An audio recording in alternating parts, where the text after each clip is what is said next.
बडगुजर बरोबर सलीम कुत्ताला नाचताना संपूर्ण महाराष्ट्राने बघितलेलं आहे आणि त्याच्यामुळे त्याच्यावरून लक्ष विचलित करण्यासाठी जो आज प्रयत्न झाला तो प्रयत्न एक उदाहरण आहे की आपली कृत्य लपवण्यासाठी दुसऱ्यावर आरोप कसे करायचे याचं हे उत्कृष्ट उदाहरण आहे। कारण 17-18 मधला एक फोटो आणायचा जो फोटो एका धर्मगुरूच्या लग्नातला आहे, धर्मगुरूच्या पुतण्याच्या लग्नाचा, आणि ते सुद्धा धर्मगुरू हे नाशिकचे प्रमुख धर्मगुरू आहेत ज्याला शहरे खातीब असं म्हणतात। मग जर ते शहरे खातीब यांचं लग्न होतं आणि त्याच्यामध्ये त्याच्यापूर्वी कुंभमेळा झालेला होता, कुंभमेळ्याला त्यांनी चांगलं सहकार्य केलेलं होतं, मग त्यांनी बोलवलेल्या लग्नाला जायचं की नाही हा प्रश्न आहे। पालकमंत्री म्हणून अनेकांच्या लग्नाला जातात, त्यावेळेला त्यांचं लग्न कोणाशी आहे किंवा त्यांचे पाहुणे कोण आहेत याची तर माहिती नसते, हा अलहिदा भाग आहे। परंतु हे असं एक प्रकरण आहे की 2017-18 मध्ये आरोप झाले म्हणून ह्याच्यावर पोलीस चौकशी झाली, शहरे खातीब यांचा दाऊदशी कुठलाही संबंध नाही हा निर्विवादपणे त्या चौकशीमध्ये पुढे आलेला आहे। असं असताना त्या लग्नाचे फोटो दाखवायचे आणि बडगुजर यांना पाठीशी घालण्याचा प्रयत्न करणं हे अतिशय चुकीचं आहे। शेवटी सभागृह आणि त्याचं पावित्र्य हे फार महत्त्वाचं असतं आणि त्यावेळेला सुद्धा तिथं सांगायला पाहिजे होतं की जुने फोटो आहेत, नाहीतर जे लोक हे फोटो बघतील त्यांचं असं सुद्धा कन्फ्युजन होतं की सलीम कुत्ताच्याच लग्नातले हे फोटो आहेत की काय।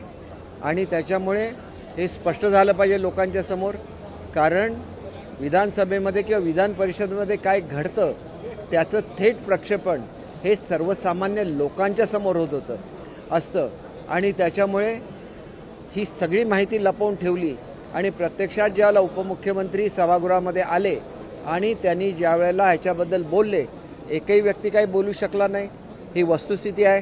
आणि म्हणून असे जे नाचणारे लोक आहेत ते कुठल्या पक्षाचे आहेत, त्यांचा कोणाकोणाशी संबंध आहे याची चौकशी SIT मध्ये निघेल, ते निर्दोष असतील तर निर्दोषसुद्धा म्हणून निघतील। परंतु आज तरी लोकांच्या समोर जे आलं आहे त्याचं उत्तर द्या, त्याच्याऐवजी दुसरेच काहीतरी आरोप करायचे आणि लोकांचं लक्ष विचलित करायचं हे अतिशय चुकीचं आहे। जुन्या पेन्शनच्या संदर्भात समिती आमच्या सरकारने नेमली आहे, पूर्वी कोणी याला न्याय दिलेला नाही आहे।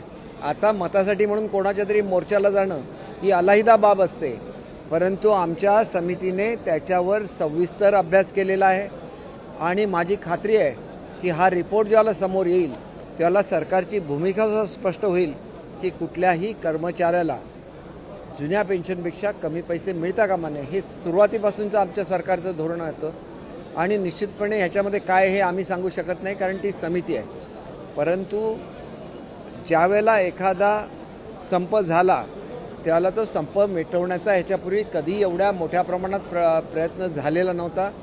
मुख्यमंत्री महोदयांनी त्यावेळेला सुद्धा ताबडतोब सर्व संघटनांच्या लोकांना बोलवलं, कमिटी स्थापन केली आणि त्याला न्यायसुद्धा देण्याची भूमिका ही मुख्यमंत्री उपमुख्यमंत्री सर्वांनी घेतलेली आहे आणि त्याच्यामुळे आमच्या सरकारची भूमिका क्लिअर असते। केवळ श्रेयासाठी म्हणून राजकारण काढायचं, श्रेयासाठी म्हणून मोर्चे काढायची ही आमच्या सरकारची बिलकुल भूमिका नाही। मी स्वतः मुंबईचा पालकमंत्री आहे। आशियामधली सगळ्यात मोठी झोपडपट्टी ही धारावी आहे।